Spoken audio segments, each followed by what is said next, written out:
C'est important de comprendre et de se rendre compte à quel point le soutien à la recherche par le fonds Erasme et par ses donateurs a permis de colliger des tas de données permettant d'améliorer fondamentalement les prises en charge des patients.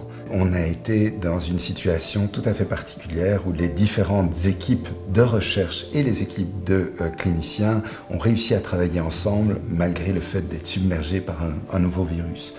On a réussi finalement par cette coordination entre ces deux équipes à récolter des données extrêmement importantes pour pouvoir avancer dans la compréhension de la pathogénie du virus au niveau des différents organes, mais également dans la compréhension des complications de la maladie, ce qui nous laisse espérer un jour de pouvoir mieux traiter cette maladie et pouvoir surtout avoir de nouveaux traitements qui nous permettraient de modifier la prise en charge de tous nos patients.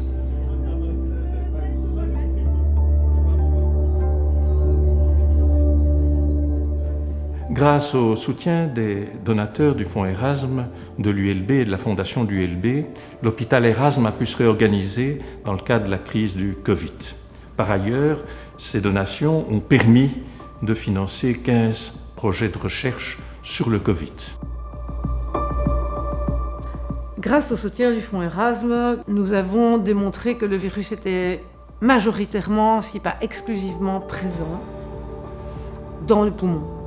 Et que les lésions observées dans les autres organes étaient des effets indirects du fait que les poumons n'oxygénaient pas correctement ces autres organes. Et ceci a une importance toute particulière au niveau du cerveau et permet de comprendre un peu mieux le rôle de ce virus par rapport aux pathologies cérébrales et aux ischémies.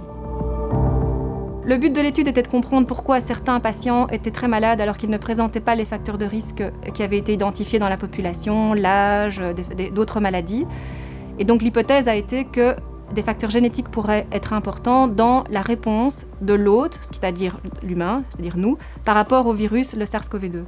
Et donc l'idée a été de recruter une série de patients qui étaient très malades, mais qui n'avaient pas de facteurs de risque, et ce, au niveau mondial, de manière à pouvoir avoir des backgrounds génétiques très divers, et aussi d'avoir un nombre suffisant de patients pour pouvoir avoir une étude qui soit efficace. On veut poursuivre, avec l'aide du fonds Erasme, une étude plus large pour dépister plus de patients qui soient fragiles et essayer de leur donner des soins adéquats, et aussi découvrir d'autres causes génétiques de fragilité par rapport au virus. L'ensemble des équipes soignantes lors de la vague 1 ont réussi à faire un magnifique travail grâce à la solidarité intra-hospitalière mais également extra-hospitalière, la générosité de l'ensemble de la population, des donateurs du fonds Erasme. Et nous avons pu passer au travers de ça, au travers de cette première vague. Et nous comptons bien évidemment toujours sur cette solidarité, cette générosité qui nous permettra d'affronter cette deuxième vague. Moi, je tenais à vous remercier, et à féliciter toutes celles, tous ceux qui se sont mobilisés durant la première vague, durant cette vague que nous vivons pour l'instant. Comme vous l'avez vu, la recherche avance. Et donc, grâce à vos dons, grâce aux dons déjà reçus, ce que nous espérons, ce que nos chercheurs espèrent, c'est faire reculer la maladie pour mieux prendre en charge encore les patients, pour faire en sorte que cette pandémie que nous connaissons pour l'instant, nous puissions la traiter pour éviter de perdre encore beaucoup trop d'êtres chers.